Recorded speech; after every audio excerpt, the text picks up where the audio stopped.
الرحمن الرحيم الحمد لله الذي أنزل على عبده الكتاب ولم يجعل له عوجا قيما لينذر بأسا شديدا من لدنه ويبشر المؤمنين الذين يعملون الصالحات أن لهم أجرا حسنا ماكثين فيه أبدا وينذر الذين قالوا اتخذ الله ولدا ما لهم به من علم ولا لآبائهم كبرت كلمة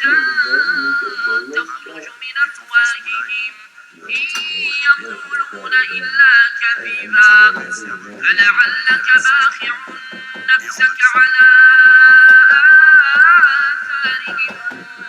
إن لم يؤمنوا بهذا الحديث أسفا إنا جعلنا ما على الأرض زينة لها لنبلوهم أيهم أحسن عملا وإنا لجاعلون ما عليها صعيدا جرزا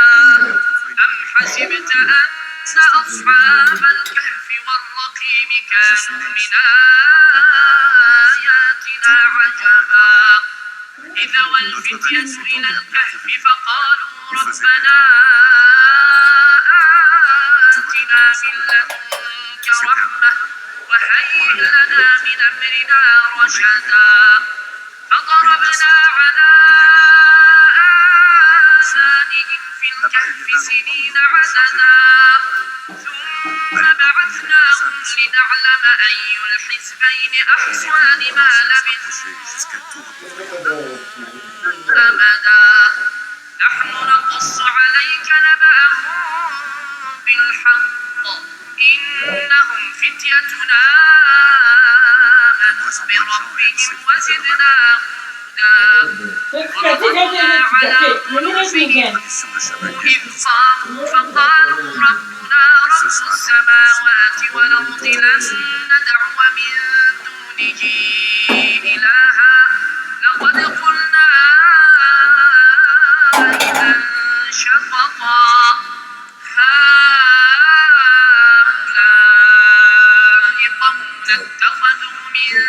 دونه آلهة لولا يأتون عليهم بسلطان بين فمن أظلم ممن افترى على الله كذبا وإذ اعتزلتموهم وما يعبدون إلا الله فأووا إلى الكهف ينشر لكم ربكم من رحمته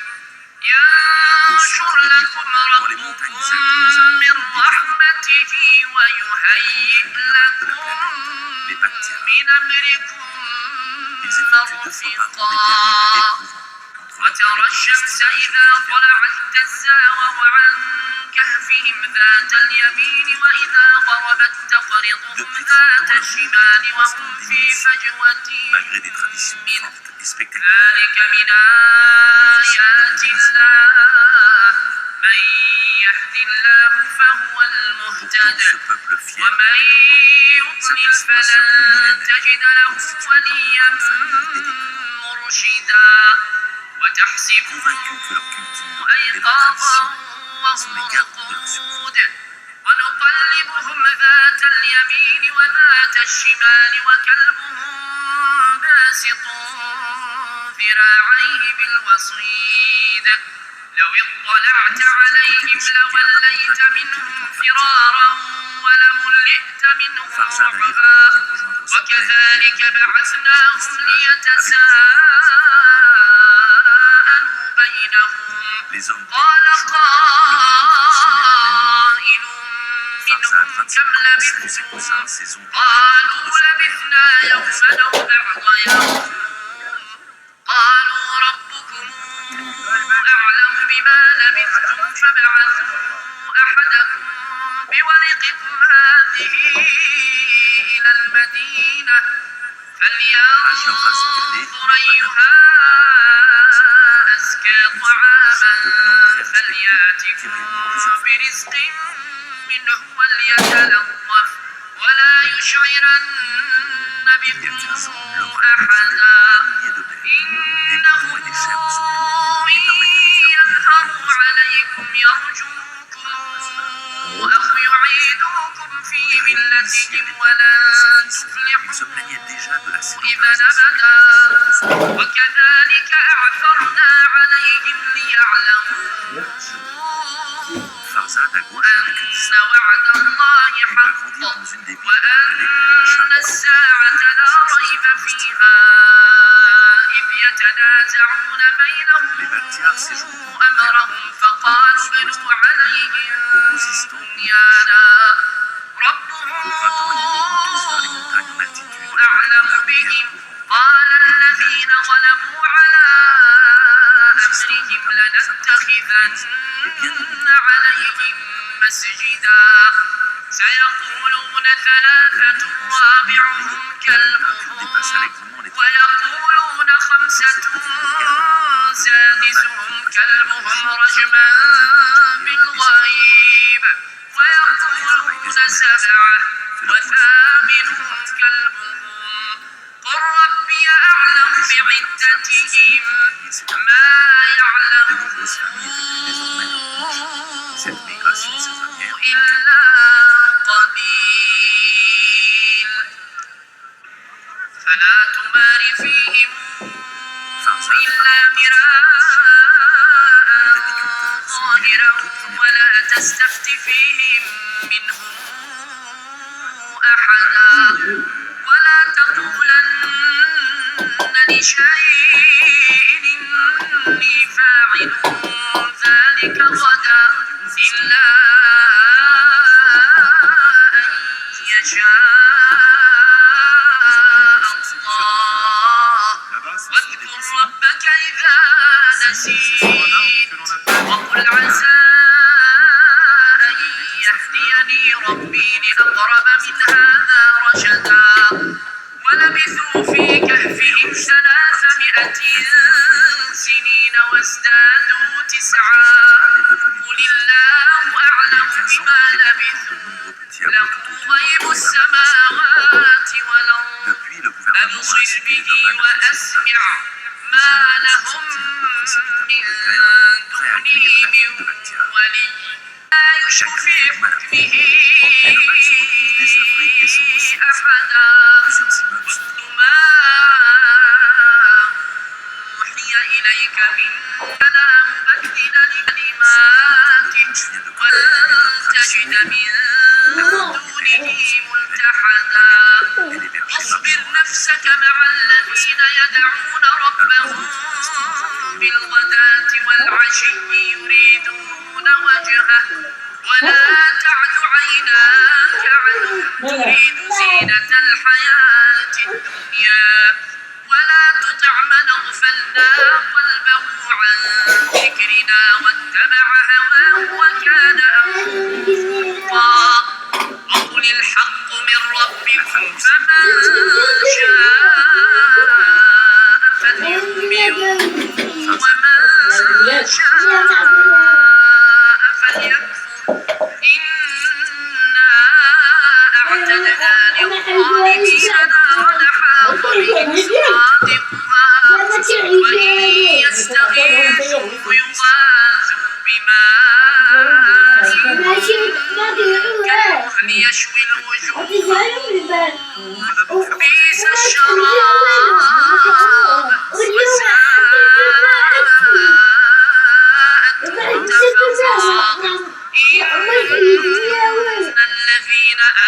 آمنوا وعملوا الصالحات إنا لا نضيع أجر من أحسن عملا أولئك لهم جنات عدن تجري من تحتهم الأنهار يحلون فيها من أساور من ذهب ويلبسون ثيابا خضرا من سندس Si la mer est bien واستبرق épaisse, nous pourrons la vendre à bon prix. متكئين فيها على الأرائك نعم الثواب وحسنت مرتفقا واضرب لهم مثل الرجلين جعلنا لأحدهما جنتين من أعناب وحففناهما بنخل وجعلنا بينهما زرعا واضرب لهم مثل الرجلين جعلنا لأحدهما جنتين من أعناب وحففناهما بنخل وجعلنا بينهما زرعا كلتا الجنتين آتت أكلها ولم تظلم منه شيئا وفجرنا خلالهما نهرا وكان له ثمر فقال لصاحبه وهو يحاوره أنا أكثر منك مالا وأعز نفرا ودخل جنته وهو ظالم لنفسه قال ما أظن أن تبيد هذه أبدا وما أظن الساعة قائمة ولئن رددت إلى ربي لأجدن خيرا منهما منقلبا قال له صاحبه وهو يحاوره أكفرت بالذي خلقك من تراب أكفرت بالذي خلقك من تراب ثم من نطفة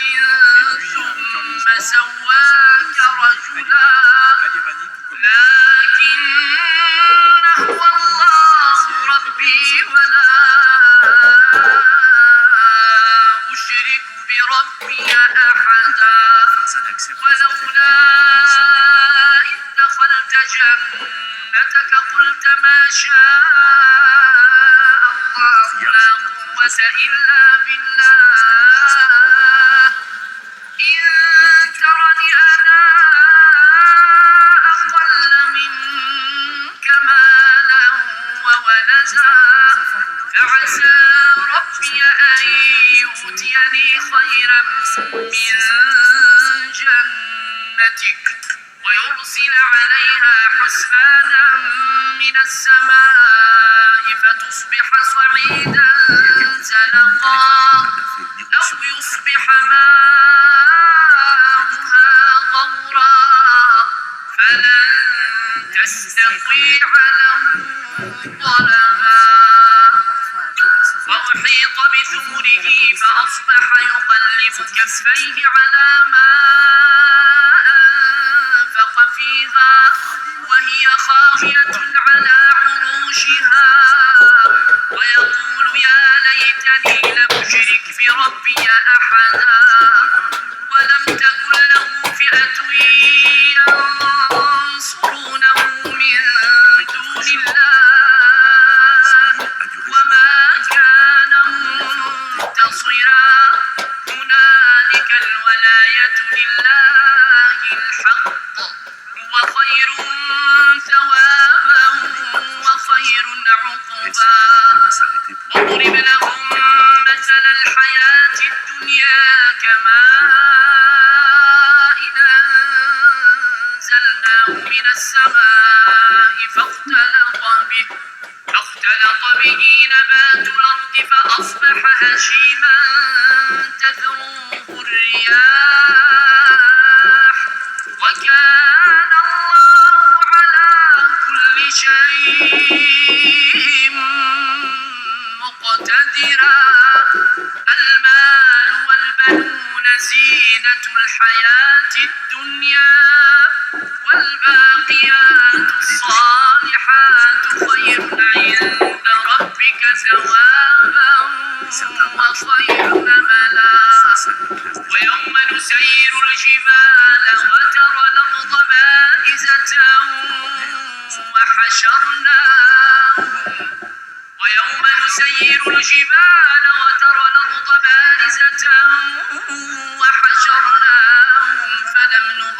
تغادر منهم أحدا وعرضوا على ربك صفا لقد جئتمونا كما خلقناكم أول مرة بل زعمتم أن لن نجعل لكم موعدا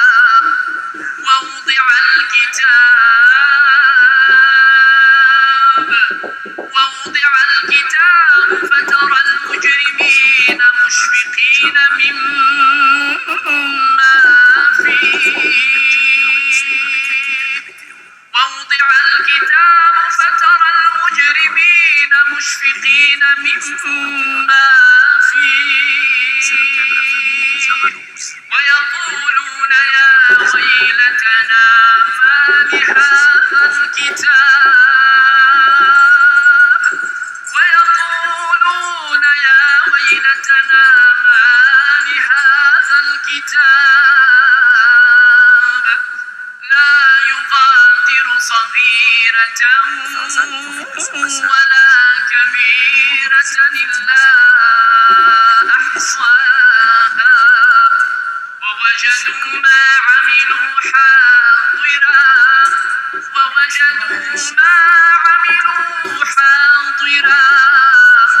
ولا يظلم ربك أحدا وإذ قلنا للملائكة اسجدوا لآدم فسجدوا إلا إبليس كان من الجن ففسق عن أمر ربه أفتتخذونه وذريته أولياء من دوني وهم لكم عدو بئس للظالمين بدلا ما أشهدتهم خلق السماوات والأرض ولا خلق أنفسهم وما كنت متخذ المضلين عضدا ويوم يقول نادوا شركائي الذين زعمتم فدعوهم فلم يستجيبوا لهم وجعلنا بينهم موبقا ورأى المجرمون النار فظنوا أنهم واقعوها ولم يجدوا عنها مصرفا ولقد صرفنا في هذا القرآن للناس من كل مثل وكان الإنسان أكثر شيء جدلا وما منع الناس أن يؤمنوا إذ جاءهم الهدى ويستغفروا ربهم إلا أن تأتيهم سنة الأولين أو يأتيهم العذاب قبلا وما نرسل المرسلين إلا مبشرين ومنذرين ويجادل الذين كفروا بالباطل ليدحضوا به الحق واتخذوا آياتي وما أنذروا هزؤا ومن أظلم ممن ذكر بآيات ربه فأعرض عنها ونسي ما قدمت يداه إنا جعلنا على قلوبهم أكنة أن يفقهوا وفي آذانهم وقرا وإن تدعوهم إلى الهدى فلن يهتدوا إذا أبدا وربك الغفور ذو الرحمة لو يواخذهم بما كسبوا لعجل لهم العذاب بل لهم موعد لن يجدوا من دونه موئلا وتلك القرى أهلكناهم لما ظلموا وجعلنا لمهلكهم موعدا وإذ قال موسى لفتاه لا أبرح حتى أبلغ مجمع البحرين أو أمضي حقوبا فلما بلغا مجمع بينهما نسيا حوتهما فاتخذ سبيله في البحر سرابا فلما جاوزا قال لفتاه آتنا غداءنا لقد لقينا من سفرنا هذا نصبا قال أرأيت إذا وينا إلى الصخرة فإني نسيت الحوت وما أنسانيه إلا الشيطان أن أذكره واتخذ سبيله في البحر عجبا قال ذلك ما كنا نبغ فارتدا على آثارهما قصصا فوجدا عبدا من عبادنا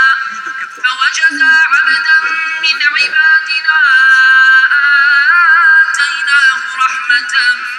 من عندنا وعلمناه من لدنا علما قال له موسى هل أتبعك على أن تعلمني مما علمت رشدا قال إنك لن تستطيع معي صبرا وكيف تصبر على ما لم تحط به خبرا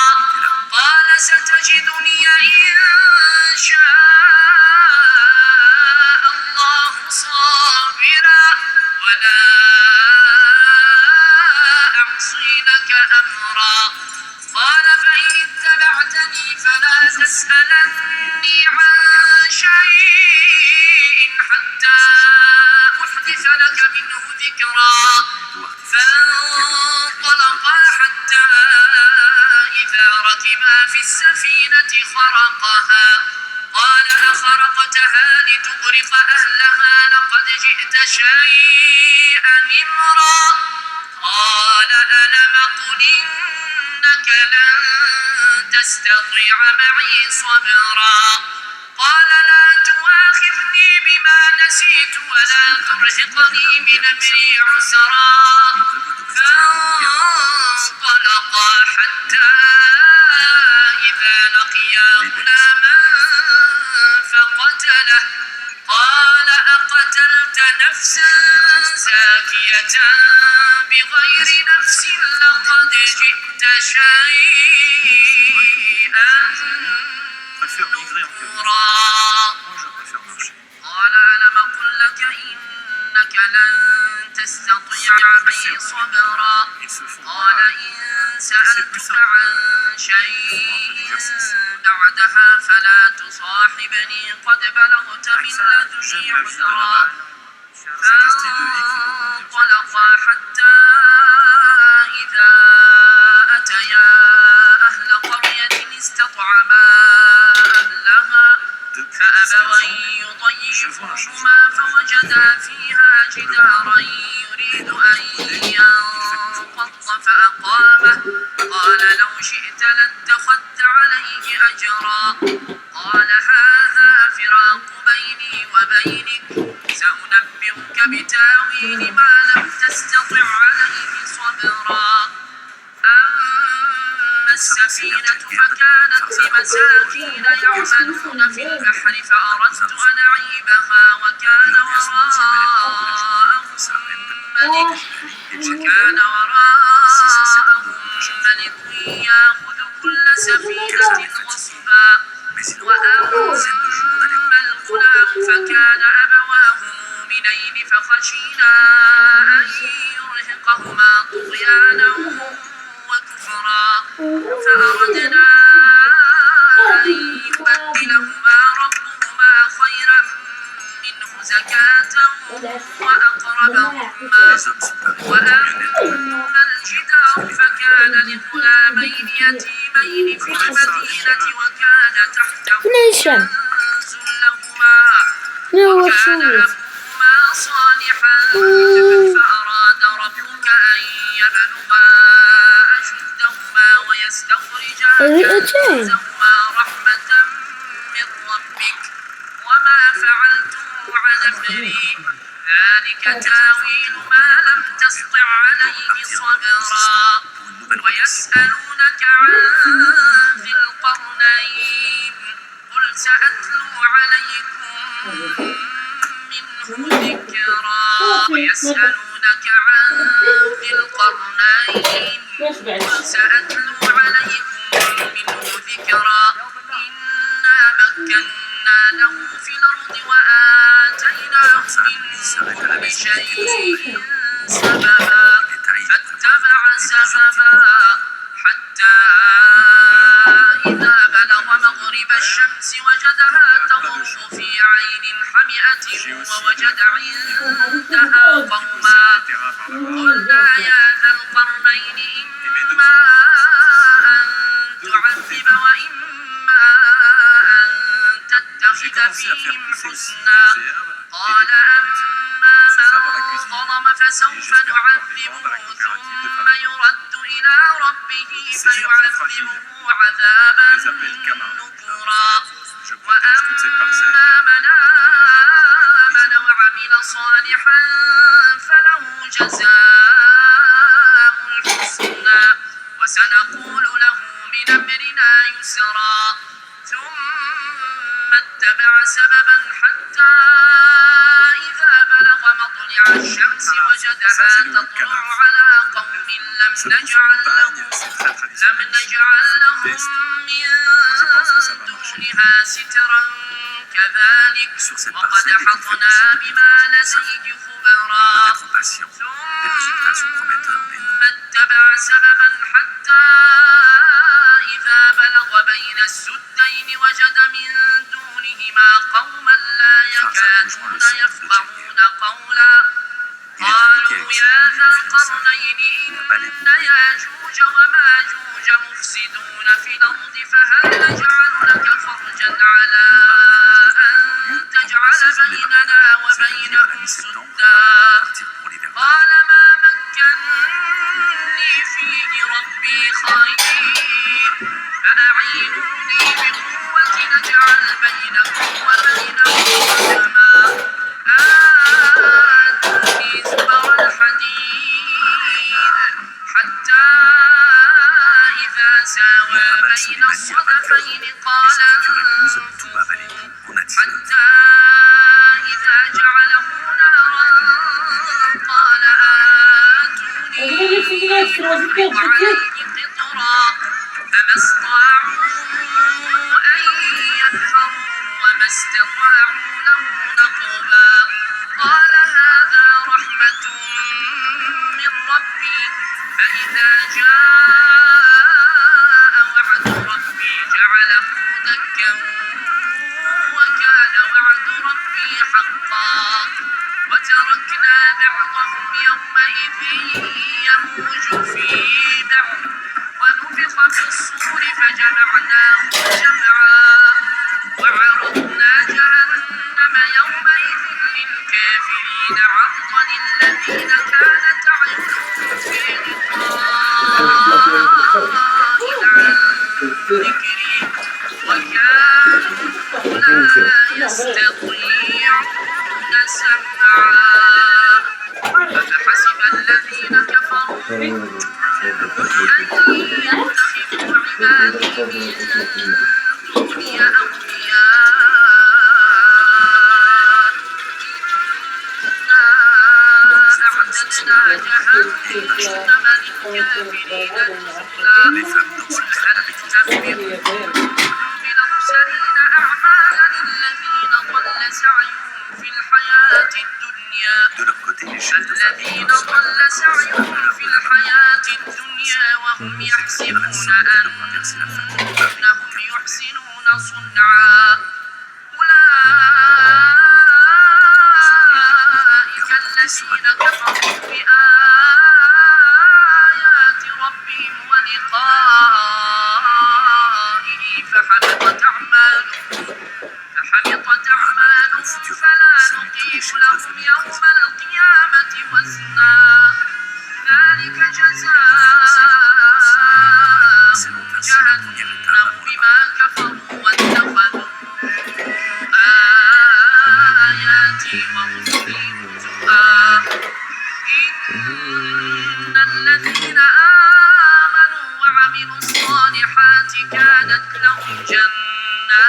الفردوس نزلا خالدين فيها لا يبغون عنها حولا